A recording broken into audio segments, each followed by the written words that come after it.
왜 이렇게 왔다 갔다 하지? 곧 떨어지는 거 아니야? 안 사. 고수는 이럴 때 이걸 산다. 안녕하세요. 벤티지 위클리 브리핑 조승연입니다. 이번 주 글로벌 시장 그야말로 빅 이벤트 주간인데요. 미국의 금리 인하부터 미중 무역 협정 그리고 아시아 증시 랠리까지 어떤 흐름이 시장을 이끌고 있는지 쉽게 풀어드릴게요. 영상 마지막에는 이제 참여할 수 있는 기간이 얼마 남지 않은 Race to Win 라이브 트레이딩 콘테스트 2025에 대해서 알려드릴 텐데요. 총 상금 20만 달러의 참여 방법이 너무 쉽다고 하는데요. 참여하는 방법은 마지막에 안내해 드릴 테니까 영상 꼭 끝까지 시청해주세요. 이번 주 초부터 달러가 다시 힘을 내고 있습니다. 월요일 기준 달러는 엔화 대비 153.12엔까지 올라 2주 만에 최고치를 기록했어요. 이건 마치 시장 전체가 이미 연준의 금리 인하를 알고 있으니 새로운 악재가 없으면 달러는 더 떨어질 이유가 없다는 분위기 때문입니다. 그런데 왜 지금 달러가 다시 오르는 걸까요? 10월 시장은 연준이 0.25% 금리 인하를 단행할 것으로 기대하고 있습니다. 게다가 12월에도 한 번 더 인하할 가능성이 이미 가격에 반영이 돼 있어요. 즉 금리 인하는 이미 다 알고 있는 이야기고 오히려 연준이 당분간은 신중하게 가겠다 같은 조심스러운 메시지를 내면 시장은 금리 인하가 여기서 멈추나 하고 해석하면서 달러가 오히려 더 강해질 수 있는 구조입니다. 한 전문가는 10월과 12월 금리 인하는 이미 가격에 반영됐다. 연준이 조심스러운 발언을 한다면 달러 강세는 당분간 이어질 것이다 라고 말하기도 했습니다. 이번 달러 흐름에서 가장 중요한 포인트인 연준과 시장의 반응은 어떨까요? 10월 말 글로벌 시장의 가장 큰 이벤트, 바로 미국 연방준비제도의 금리 결정입니다. 시장은 이미 거의 확신하고 있죠. 연준이 기준금리를 0.25%포인트 인하할 가능성이 매우 높습니다. 왜 인하가 유력하냐면요. 지난 금요일에 발표된 미국의 물가 상승률이 예상보다 낮았기 때문입니다. 물가가 안정세를 보이면 연준은 경기 둔화를 막기 위해 완화 기조를 이어갈 여유가 생깁니다. 현재 미국의 기준금리는 4%에서 4.25%, 이번 인하가 단행되면 3.75%에서 4% 수준으로 내려가게 됩니다. 하지만 중요한 건 그 다음인데요. 이번 인하는 이미 시장이 알고 있는 예정된 수준입니다. 그래서 투자자들의 시선은 이제 파월 의장의 발언, 즉 다음 행보가 어떤가에 쏠려 있어요. 만약에 파월 의장이 12월에도 추가 인하 가능성을 언급한다면 주식시장에는 호재, 즉 유동성 확대, 기대감이 올라가고 달러에는 약세 요인, 즉 금리 인하로 이자 메리트가 내려갑니다. 반대로 지금은 잠시 속도를 조절하겠다는 식의 신중한 발언이 나온다면 달러는 다시 강세를 보일 가능성이 높습니다. 쉽게 비유하자면 지금의 연준은 마치 운전 중에서 브레이크를 밟을 타이밍을 고민하는 기사님 같아요. 너무 늦게 밟으면 경기 과열로 사고가 나고 너무 빨리 밟으면 엔진이 꺼져버리죠. 그래서 이번 주 파월 의장의 한마디는 다음 회전 구간에서 브레이크를 더 밟을지 아니면 그대로 직진할지를 알려주는 신호등이 될 겁니다. 전 세계 1000만 투자자가 사용하는 해외 거래소 벤티지 마켓. 지금 가입하면 연 13% 이자 지급 이벤트와 크레딧 보너스가 제공됩니다. 유튜브 프로필 설명칸에 있는 벤티지 마켓 등록하기를 통해 단 10초 만에 가입하세요. 한편 미국과는 반대로 관망 모드를 유지 중인 나라가 있습니다. 이번 주에는 일본은행도 통화정책회의를 엽니다. 시장의 공통된 예상은 이번에도 금리를 건드리지 않을 것, 즉 현행 0.5% 금리 유지입니다. 여전히 완화적 기조인 이유 간단합니다. 일본 경제는 아직 지속적인 소비 회복이 뚜렷하지 않고 금리를 너무 빨리 올려버리면 수출 기업들의 부담이 커지기 때문이죠. 다만 최근에는 그 흐름이 조금 달라지고 있는데요. 임금 인상이 소비 증가로 이어지고 이는 물가 상승의 구조로 나타나면서 내년 상반기에는 금리 인상 재논의 가능성이 제기되고 있습니다. 쉽게 말해서 일본의 상황은 마치 엔진이 겨우 데워지기 시작한 자동차와 같습니다. 지금 시점에서 급하게 속도를 높이면 엔진이 꺼질 수도 있기 때문에 BOJ는 이번 회의에서도 엑셀을 밟지 않고 기어만 중립에 두는 상태를 유지하는 겁니다. 그런데 경제의 방향을 바꾸는 진짜 변수는 따로 있습니다. 바로 미중 정상회담입니다. 10월 말에 글로벌 시장의 핵심 이벤트, 단연 미중 정상회담이죠. 트럼프 대통령은 경주에서 열리는 에이펙 정상회의에서 시진핑 중국 국가주석과 만나서 무역협정의 기본 틀에 서명할 예정입니다. 어떤 내용이 오갔냐면요. 양국 경제당국은 주말 동안 이미 협정에 대한 초안을 마련했습니다. 핵심은 다음과 같습니다.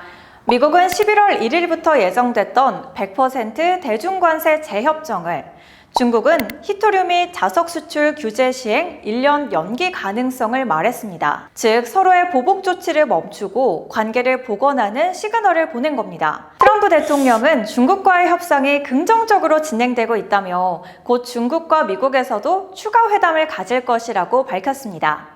이는 단순한 무역협정이 아니라 미중 간 긴장 완화의 공식적인 휴전선언으로 해석됩니다. 이 소식이 전해지자 글로벌 시장은 빠르게 반응했습니다. 안전자산인 엔화와 금이 약세로 돌아섰고 달러 주식 원자재는 강세로 전환되면서 위험자산을 선호하는 심리가 급 반등하고 있습니다. 특히 아시아 증시는 일제히 상승했고 니케이 지수는 사상 첫 5만 포인트 돌파, 코스피도 4천선을 상향 돌파하면서 투자 심리 회복을 보여줬습니다. 쉽게 말해서 이번 미중 합의는 마치 서로 싸우던 두 나라가 휴전선에서 악수한 순간과 같습니다. 무역전쟁으로 불확실성에 눌려있던 글로벌 시장이 드디어 한숨 돌릴 수 있게 된 거죠. 요약하자면 이번 트럼프, 시진핑 회담은 단순한 외교 이벤트가 아니라 세계 경제 전반의 리스크 온, 즉 위험 선호 전환점이 되고 있습니다. 시장은 다시 무역 보복에서 협력의 흐름으로 돌아서고 있습니다. 이 상승세를 이어가는 항목이 또 있는데요. 바로 유가입니다. 이번 주 초 국제유가가 다시 상승세를 보였습니다. 미중 무역협정 기대감이 커지면서 경기 둔화 우려가 완화된 영향인데요. 이번 상승은 두 가지 요인이 맞물린 결과입니다. 첫 번째, 러시아 제재 강화. 미국과 유럽이 러시아 에너지 기업에 새로운 제재를 부과하면서 공급 차질 우려가 확대됐습니다. 두 번째, 미중 무역협정 진전. 무역 긴장이 완화되면 세계 경제 성장률 둔화 위험이 줄고 에너지 수요 회복 기대감이 커지죠. 즉 공급은 줄고 수요는 다시 살아날 수 있다는 가격 상승의 이상적인 조합이 만들어진 겁니다. 세 번째, 트럼프 대통령 발언. 앞서 말했듯 중국과의 협상이 원활하게 진행이 되고 있다고 밝혔는데요. 이는 단순한 외교 발언이 아니라 시장의 위험자산으로 복귀해도 된다는 신호로 작용했습니다. 유가 상승은 지금 글로벌 경기의 체온이 다시 올라가는 신호로 볼 수 있는데요. 무역전쟁으로 식어있던 경제 엔진에 협상 기대감이라는 불씨가 붙기 시작한 거죠. 이렇게 여러 방면에 불씨가 붙은 가운데 하늘을 뚫고 올라가던 금은 조정세를 보였습니다. 이번 주 초 안전자산의 대표주자 금이 조정세를 보였습니다. 달러가 강세를 보이고 투자자들이 위험자산으로 이동하면서 금값이 숨고르기에 들어간 모습입니다. 금값이 떨어진 이유는 크게 세 가지로 예상되는데요. 첫 번째는 달러 강세. 금은 달러로 거래되기 때문에 달러 가치가 오르면 상대적으로 금이 비싸져 수요가 줄어듭니다. 두 번째는 무역협상 진전. 시장 불안이 완화되면서 투자자들이 안전자산 대신해서 주식과 원자재로 이동했습니다. 세 번째, 투자 심리 전환. 최근 급등세로 너무 빠르게 올랐다는 인식이 퍼지면서 단기 차익 실현 매물이 출회됐습니다. 하지만 장기 흐름은 여전히 긍정적인데요. 전문가들은 이번 조정을 두고 뜨거운 커피를 한 모금 멈추고 식히는 정도로 보고 있습니다. 완화적 통화 정책과 낮은 금리 환경이 지속된다면 무이자 자산인 금은 여전히 매력적인 투자처로 남을 가능성이 높습니다. 즉, 단기 조정은 있더라도 장기 상승 추세는 유효하다는 전망입니다. 요약하자면 달러는 강해지고 금은 잠시 숨고르기 중인데요. 무역협상 진전으로 위험자산이 빛을 보는 순간 금은 한 발 물러났지만 완화적 금리 환경이 지속되는 한 금의 시대는 아직 끝나지 않았습니다. 오늘 내용 정리하면서 마무리해볼까요? 10월 말에 글로벌 시장은 연준의 금리 인하와 미중 무역협정으로 달러 강세 현상이 두드러지고 있습니다. 일본은 금리를 유지하며 완화적 기조를 유지하고 있고요. 미중 무역 협정으로 무역 긴장 완화 기대감이 커지면서 주식과 원자재 등 위험 자산 선호가 회복되었고, 엔화와 금 등 안전 자산은 약세를 보였습니다. 전문가들은 금의 조정세를 두고 단기 조정은 있더라도 장기 상승 추세는 유효하다고 전망했습니다. 여러분, 오늘 영상은 어떠셨나요? 오늘은 원활하게 진행되고 있는 미중 무역 협정과 연준의 금리 인하가 세계 경제에 미치는 영향에 대해서 이야기를 나눠봤는데요. 앞으로 세계 경제 시장이 어떻게 될지 댓글로 의견 남겨주시면 함께 이야기 나눠보도록 하겠습니다.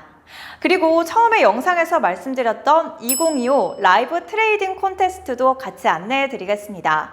우승 상금이 무려 20만 달러인 레이스 투 윈 라이브 트레이딩 콘테스트 2025. 이제 참여할 수 있는 기간이 얼마 남지 않았는데요. 하나로 약 2억 8천만 원을 받게 될 단 한 명의 트레이더, 누구일까요? 대회는 수익률과 수익금액 두 파트로 참여할 수 있으니 지금 바로 등록하시고 전 세계의 여러분의 트레이딩 실력을 보여주세요. 자세한 내용은 영상 하단과 고정 댓글, 그리고 벤티지마켓 로그인 하신 후 마이 페이지의 프로모션 탭에서 확인하실 수 있습니다. 복잡한 경제 이슈를 쉽게 전하는 벤티지 위클리 브리핑, 오늘도 도움이 되셨다면 구독과 좋아요, 그리고 알림 설정까지 부탁드리고요. 다음 주에도 더 유익한 내용으로 돌아오겠습니다. 감사합니다. 안녕!